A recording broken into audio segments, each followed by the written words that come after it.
गंडमूल है क्या और गंडमूल नक्षत्र में जो बच्चे पैदा होते हैं, आप खुद कैसे पता कर सकते हैं कि आपका बच्चा या आप खुद गंडमूल नक्षत्र में पैदा हुए हैं कि नहीं हुए।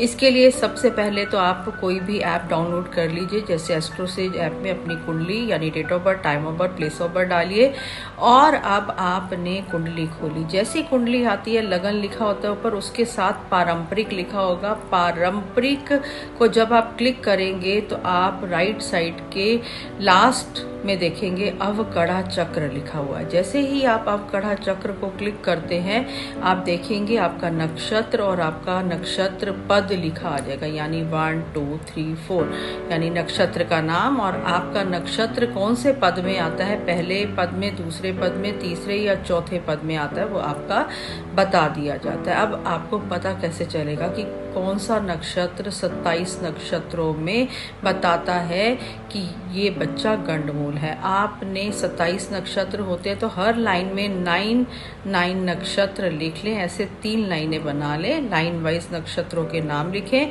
अब सबसे ऊपर पहले के 3 नक्षत्र और सबसे लास्ट के 3 नक्षत्र यानी 6 नक्षत्र टोटल बताते हैं कि आप गंडमूल हो, यानी कि अश्विनी, मघा और मूल नक्षत्र, और उसके साथ साथ आपका अश्लेषा, ज्येष्ठा और रेवती नक्षत्र। ये 6 नक्षत्र अगर आपके नक्षत्र में आते हैं तो आप गंडमूल हो। अब सबसे पहले बात करते हैं अश्विनी नक्षत्र की। अश्विनी नक्षत्र वाले जो होते हैं वो बहुत बड़े हीलर होते हैं और को ट्रैवलिंग का बहुत शौक होता है, गुस्सा बहुत आता है।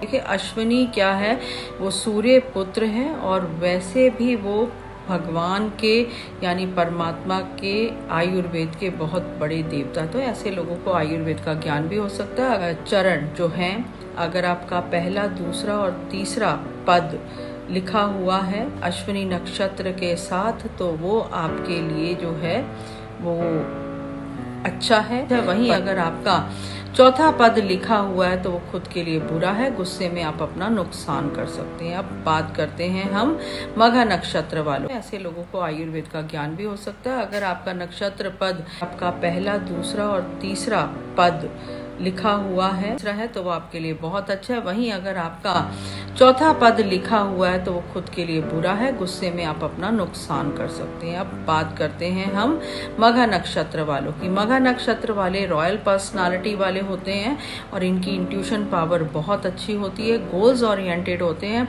अगर इनका पद पहला या दूसरा आता है तो इनके पेरेंट्स जो होते हैं वो अपनी हेल्थ को इग्नोर करते हैं, तो इनको चाहिए कि अपनी पेरेंट्स की हेल्थ का ध्यान रखें। वहीं तीसरा और चौथा पद जो आता है वो अच्छा है और मनी ओरिएंटेड होते हैं ये लोग जिनका तीसरा और चौथा पद आता है। अब हम बात करते हैं मूल नक्षत्र वालों के बारे में। मूल नक्षत्र वाले हर चीज़ की मूल यानी कि डेप्थ तक जाते हैं, बहुत अच्छे रिसर्चर होते हैं और अपने आप को ये बिजी रखते हैं। मूल नक्षत्र वाले लोग, इनको कोई भी रहस्यमय चीज़ सीखने का शौक होता है, जैसे ज्योतिष, तंत्र विद्या, और ये सीखते भी हैं और उसके ज्ञाता भी होते हैं। अब जिनका भी मूल नक्षत्र में पहले, दूसरे, तीसरे पद में अगर उनका जन्म हुआ है तो उनके फादर, मदर और खुद के लिए ठीक नहीं है। साथ ही इनकी लाइफ में फाइनेंशियल इंस्टेबिलिटी बनी होती है, पर जहाँ मूल 4 लिखा होगा वो उनके लिए अच्छा होता है, लाइफ में उनकी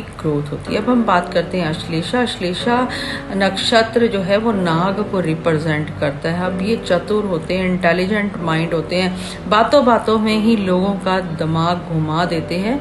लाइफ में इनके स्ट्रगल चलती रहती है। और वहीं पे अगर हम बात करें पहले और दूसरे पद के बारे में अश्लेषा के, तो ये पैसा बहुत ज़्यादा खर्चते हैं और शॉर्टकट रास्ता अपनाते हैं पैसा कमाने का। अब जो तीसरा जो पद है वो मदर के लिए, हेल्थ के लिए अच्छा नहीं, और चौथा पद फादर की हेल्थ के लिए अच्छा नहीं है। ये लोग अपनी हेल्थ को इग्नोर करते हैं और हो सकता है कि इनके फादर बार बार काम भी बदलते हों। अब हम बात करते हैं जो ज्येष्ठा नक्षत्र के बारे में। ज्येष्ठा नक्षत्र मतलब बड़ा, ये अपने आप को बहुत बड़ा समझती है। हो सकता है इनकी ईगो इनको हर्ट करती हो जब लोग इनकी वैल्यू ना करते हों। थोड़ा सा जेलसी फैक्टर भी इनके अंदर ज्येष्ठा नक्षत्र वालों के अंदर होता है। 1 2 3 पद, अगर पहला दूसरा पद में अगर ये लोग पैदा हुए हैं तो इनके फादर और इनकी सिबलिंग्स के साथ, बहन भाइयों के साथ नहीं बनती, थॉट क्लैश होता है या फिर ये उनसे दूर ही रहते हैं। अगर आप चौथे पद में ज्येष्ठा के पैदा हुए तो ये आपके लिए बहुत ज़्यादा बुरा है। जेलसी फैक्टर कम लाएं, ईगो को अपने डाउन करें। अब हम बात करते हैं लास्ट जो गंडमूल नक्षत्र है, रेवती। रेवती नक्षत्र क्या है कि ये बहुत ज़्यादा सोचते हैं, ओवर थिंकर होते हैं और ओवर थिंकिंग में कहते हैं अपनी मेंटल हेल्थ को भी ख़राब करते हैं, अपनी फिजिकल हेल्थ को भी ख़राब करते हैं। रेवती नक्षत्र अगर पहले दूसरे तीसरे पद में कोई पैदा हुआ है तो वो उनके लिए अच्छा है, नो डाउट।